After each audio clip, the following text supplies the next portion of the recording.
been spending money, but I think it's worth it. So there's been a massive decline in the amount of these that I see on the side of the road. I used to get absolutely loads. I had about 50 at one point. But over the last sort of 4 weeks, I've just noticed that there's just not any about. You don't see them. You do see the blue steel ones, but the aluminium ones, they're very few and far between. And I think the government are banning them now. So I think a combination of people are collecting them to weigh in for scrap, you know, the scrapmen and stuff. Maybe other people are collecting them and making things out of them. Maybe people are picking them up and throwing them in the bins and stuff like that. Or whatever. For whatever reason, there's not that many about now. So I had a little bit of a panic on. And I found one the other day, so I found one in the last fortnight. And I'm looking at it and I'm thinking, right, how can I get some more? So I took a picture of it and I put it on Facebook Marketplace, and I said, has anybody got any of these? I'll pay £1 each for them. So this is what I've ended up with. So anyway, top and bottom of it is, I didn't want to run out of these canisters because I enjoy making stuff out of them. I think it makes for good content for the channel. So I had a little bit of a panic on and I put this advert on. And within a couple of days I'd had a load of messages, and this one particular message said, how many do you want? So I thought, well, I want about, you know, I'm happy to spend 30 quid, something like that. But I just thought to myself, oh, I'll just put 100. So I just replied to this message, I want 100. 10 minutes later, I get a message back, right, I'll get back to you. 15 minutes after that, I had another message, right, I've got 100. I says, where are you based? I'm based in Halifax, which is, you know, 15 minutes away from me. So I says, right, I'll come and get them. And ended up going and get them the night after. And here they are, I bought 100. So, you tell me, I've spent £100 on these canisters. Now, is it worth it or not? I don't know. Only time will tell, but I've done it. I'll give you a quick look. So there's 100 there. And I'm thinking, at the very least, if I put a video a week out making something out of one of them, that's 100 videos. Or some videos might take 2 of them. I've had a load of ideas. I've since had other messages saying how many do you want and stuff like that. So I reckon I could have had 1,000 this week. If I'd have had £1,000 to spend, I could have had 1,000 of these. Again, another problem is storing them all, because what I'm ending up doing now, I'm getting more stuff than I know what to do with, because this always happens. This is how I end up filling my garage up with stuff that I don't need, or stuff that I think I want, and I think will come in handy, but I just don't have time to use all the stuff and make everything I want. For example, I've got these, I found these the other day.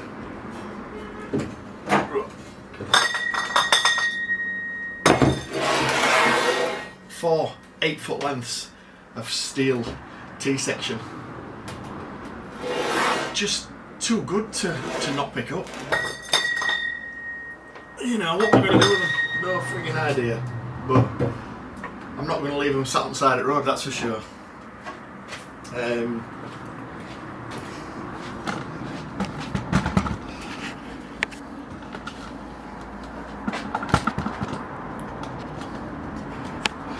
I've got an old 3-foot mattress here that I took. I delivered a mattress to somebody the other day, and they were getting rid of the old mattress, and I hate taking away old mattresses, but I thought, well, I'll take it and I'll see if there's something I can do with it. So I've done something with it already, and I've filmed doing something with it. I'm going to make something with it. So that's another thing that's in the way. I've got that bookcase over there that I collected the other day that's taking up a lot of space that I don't know what to do with. Well, I do know what to do with it, but I just haven't had time to do it. So that's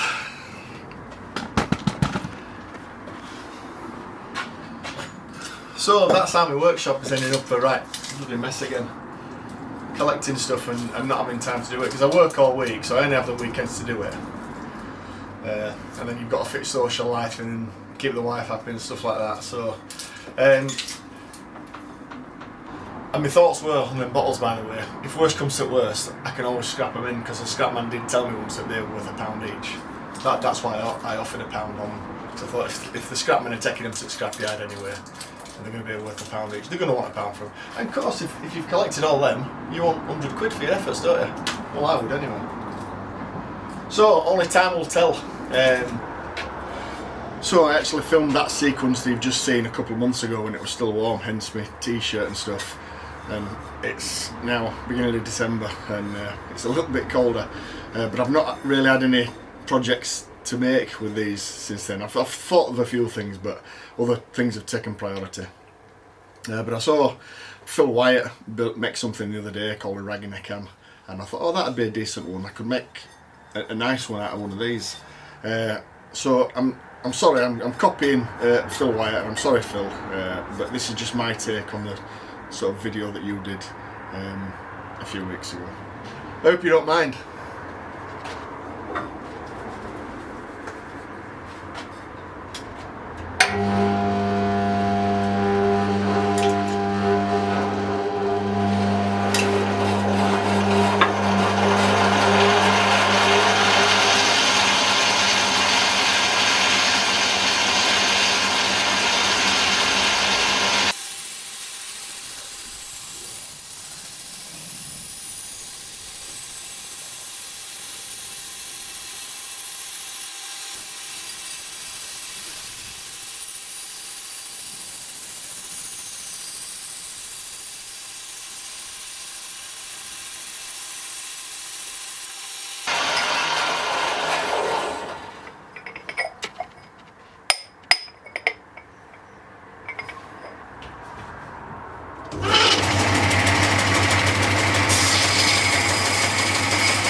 I think everything's so cold, not working right. You just saw me there just trying to get my bandsaw going with my fingers.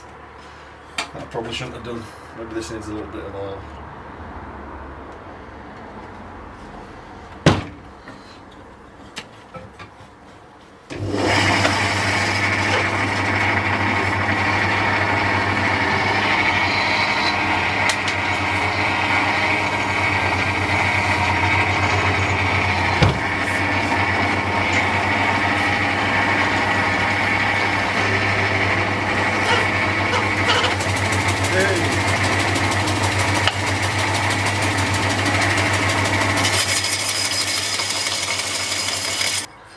I just wanted to take the rough edges out of the middle of that.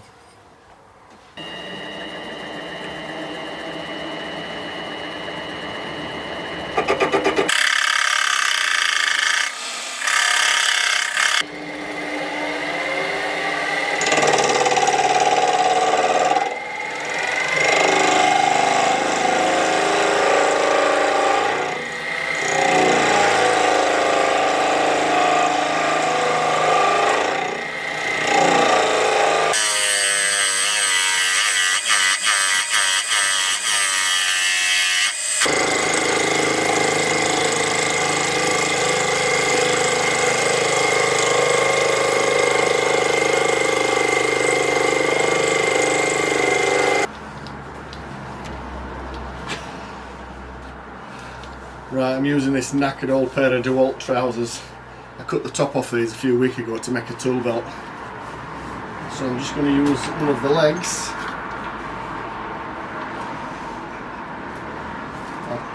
I've cut more than I need to start with. I can always cut some off if it's too long.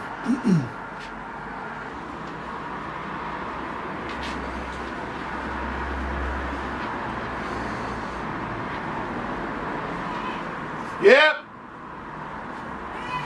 Yeah.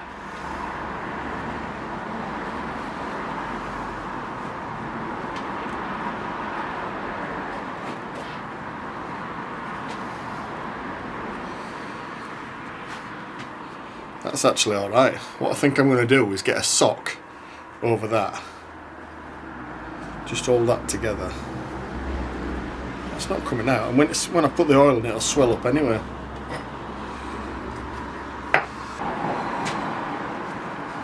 Right, that just about fits in there snug.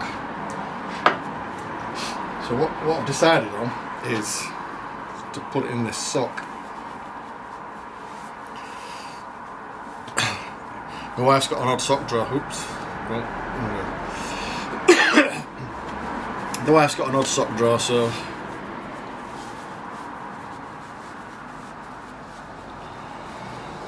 put that in there. Twist it. Pull it over.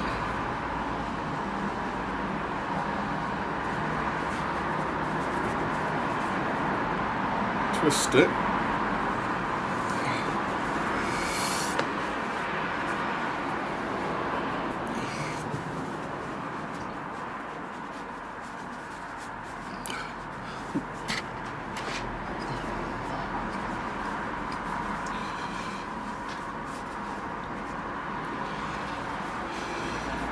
Right, I know that's going to go in there now. Right, all I want to do, put, I don't know, 10-15 mils worth of oil in the bottom of there.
That's it.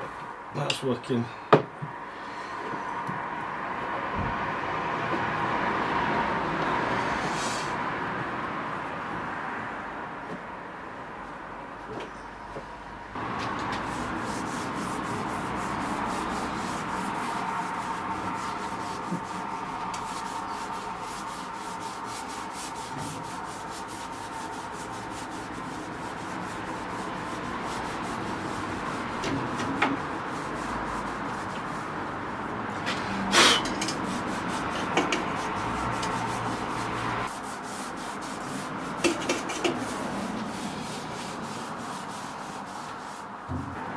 That's worked alright, is that?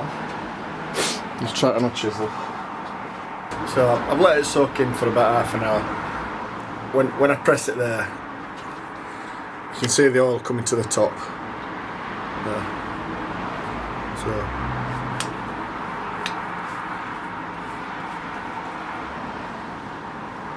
So that's good, is that? I'd never seen one of them. Never seen one of them before I saw Phil Wyatt do it. So I'm quite chuffed with that.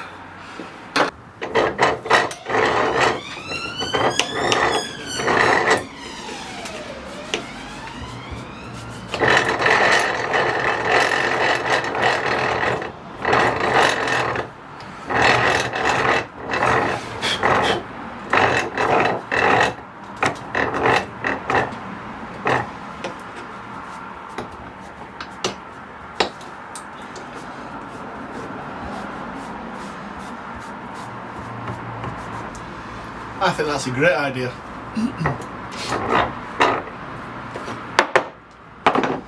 Especially this time of year when everything's getting damp and rusty and stuff. You know, this is something that I wouldn't have normally done, but I tell you what, this works well. I'm glad I saw that. But, yeah, chuffed to bits with that.